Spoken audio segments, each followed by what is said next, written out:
छत्रपती संभाजीनगरमध्ये पाडसवान कुटुंबावरती झालेल्या भ्याड हल्ल्याच्या निषेधार्थ नातेवाईक आक्रमक झालेत। संभाजी कॉलनीमध्ये पाडसवान कुटुंबियांवरती निमोणे कुटुंबियांनी हल्ला केलेला होता। धारदार शस्त्राने हा हल्ला झाला होता। या हल्ल्यात प्रमोद निमोणे या व्यक्तीचा मृत्यू झाला।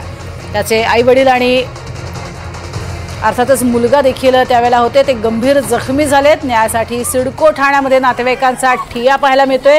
हल्लेखोरांवर कठोर कारवाई करत फाशीची शिक्षा द्यावी अशी मागणी आंदोलकांनी यावेळी केली आहे।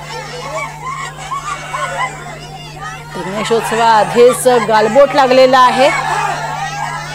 पाडसवान कुटुंबावरती जो झालेला हल्ला आहे, या हल्ल्याला नंतर आता किमान आम्हाला न्याय मिळावा अशी मागणी केली जाते आणि फाशीची शिक्षा द्या हल्लेखोरांना अशी मागणी होती।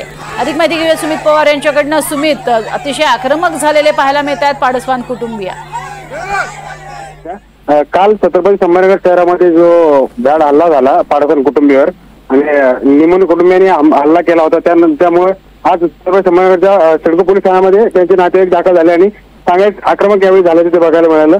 यावेळी पाडसवान कुटुंबियांना न्याय द्यावा तसेच निमोणे कुटुंबीवर कठोर कारवाई करावी अशी मागणी यावेळी आंदोलकांनी केली आणि तात्काळ जे पोलीस उपनिरीक्षक आहे संभाजी आगोळे त्या ठिकाणी दाखल झाले आणि त्यांनी नातेवाईकांनी प्रवेश काढण्याचा प्रयत्न केला आणि सीसीटीव्हीच्या आधारे जेवढे आरोपी त्यात दिसतात त्यावर कठोर कारवाई होईल आणि तुम्हाला न्याय देण्याचा प्रयत्न आमचा असेल असं आश्वस्त पोलिसांच्या वतीने करण्यात आलेलं आहे। त्यामुळे काही प्रमाणात आंदोलन या ठिकाणी शांत झालेत। मात्र मृत रमेश प्रमोद पाडसवान याच्या पत्नी देखील या ठिकाणी हमोडा फोडला आहे आणि न्यायाची मागणी केली आहे। प्रज्ञा, नक्कीच तुर्तास धन्यवाद या संपूर्ण माहितीसाठी सुमित। तर न्यायासाठी हंबडा फोडताना आपल्याला या महिला इथे पाहायला मिळतात।